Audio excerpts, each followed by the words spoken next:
Match week 6 is over, and it was filled with twists and turns, surprises at every corner. Man City beat Chelsea, showing that their defence of the title was a serious one after their slow start to the season. Manchester United are involved in another injury time penalty, only this time it's for them, and Bruno Fernandes blasts it into row Z. Vardy scores an own goal plus 2 more, as well as a corner first for Burnley, but in the end, they share the points between them. Everton brush aside Norwich 2-0 as the Canaries continue their winless run, despite having more of the ball than the Toffees. Leeds lose to West Ham as Antonio marks his return to the Premier League with a goal in the 90th minute. That guarantees the Hammers win and place Leeds in a shocking 18th with only 3 points to their name. Not the position Bielsa would have wanted Leeds to be in after 6 games. Watford manage a point against Steve Bruce's men, which sees them 12th in the table. Brentford against Liverpool saw a 6-goal thriller in which the newly promoted side came from behind twice to draw with the Reds. Trent Alexander-Arnold in this match. What a horror. Southampton lose to Wolves despite having 6 shots on target, which sees the Saints looking ever so close to the relegation zone. Something Hasenhüttl will be keeping an eye on as they play Chelsea next week at Stamford Bridge. Spurs go from winning 3 games in a row to now losing 3, while Arsenal complete the exact opposite. Kane, in his most favourable fixture with 11 goals, ghosts and has 0 goals in his first 5 Premier League appearances.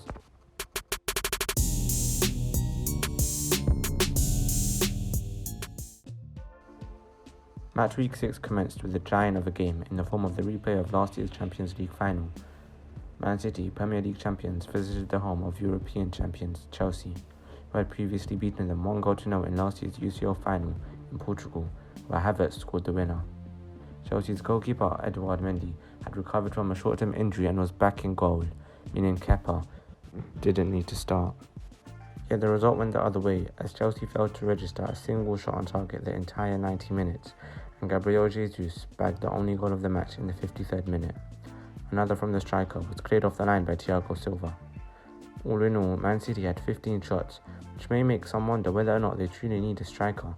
They beat such a great side like Chelsea without a striker. Did they need Kane, Ronaldo or anyone else? From one end of Manchester to the other, and we see polar opposite results. Manchester United played Aston Villa, and it seemed as if they had to win this. After getting knocked out of the Carabao Cup midweek, pressure was on Ole Gunnar Solskjaer to perform, but despite 28 shots, no goal was found. In the 88th minute, an Aston Villa corner was met by the head of Courtney House to give them the lead. It seemed all glum for the Red Devils, but Cavani earned them a penalty in the 90th minute, a grand gesture on his return. Ronaldo or Bruno, people questioned, but Bruno took it, and let's just say it wasn't the greatest of penalties.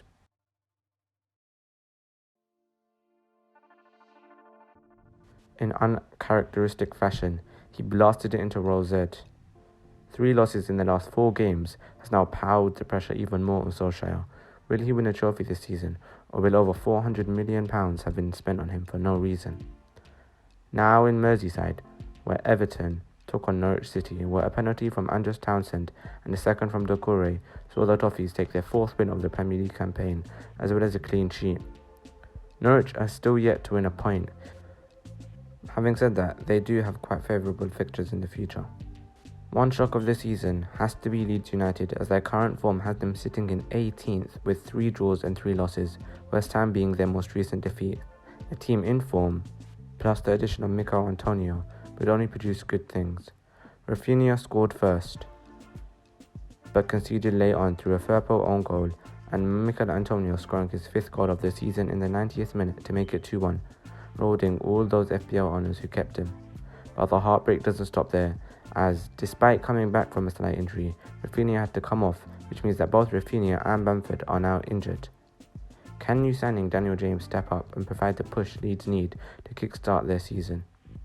In the King Power Stadium, Jamie Vardy scored an own goal inside the first 15 minutes, but he definitely made up for it with the goals in 37th and 85th minute that levelled the score after Cornet's first goal for the Clarets. The score ended 2-2, but Leicester are now in the bottom half of the table with only 2 wins so far against Norwich and Wolves. Should this be a worry? Watford and Newcastle draw 1-1, and it's clear that Newcastle missed Callum Wilson, who was their main goal output when he was fit. Contrary to this, Ismaila Sarr continues his superb form as he scores yet another goal, just one behind top goal scorers Salah, Antonio and Vardy. Now on to Brentford against Liverpool, which was a game of pure emotion. Pinnock scored early for Brentford, which was equalised 4 minutes later by Diogo Jota and added on by Mo Salah early in the second half to score his 100th for the club. Liverpool had 67% possession, but this didn't stop a Brentford second. But the Reds continued, and Curtis Jones scored an absolute beauty 4 minutes after that.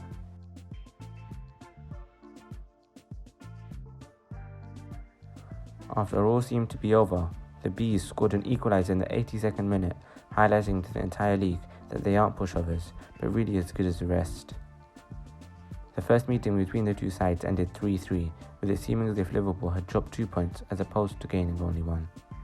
Wolves went to St Mary's and managed a win with the first goal from Jimenez since his head injury back in November 2020.